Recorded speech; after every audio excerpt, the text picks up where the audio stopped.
नमस्कार मित्रांनो, आज आहे ते म्हणजे गटी आणि हंडलचे 100 किलो मटण आहे.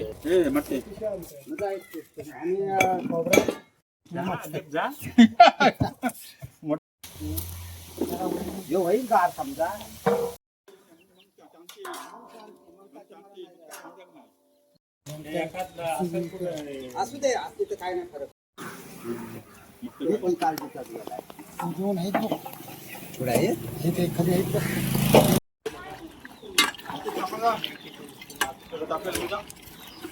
लावला पाहिजे.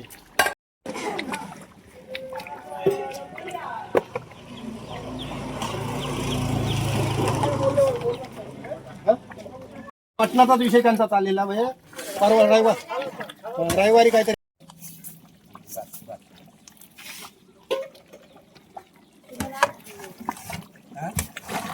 मटण मस्त एक नंबर. तर मटण आमचा शिजून झालेला आहे आणि तो आम्ही हिस्साच्या स्वरूपात वाटणार आहोत. तर वाटायची केली सुरुवात. तर मित्रांनो, फुल व्हिडिओ पाहायची असेल तर नक्की आपल्या चॅनलवर टाकलेले आहे, तर चॅनलला व्हिजिट करा आणि चॅनलला सबस्क्राईब करा. चला.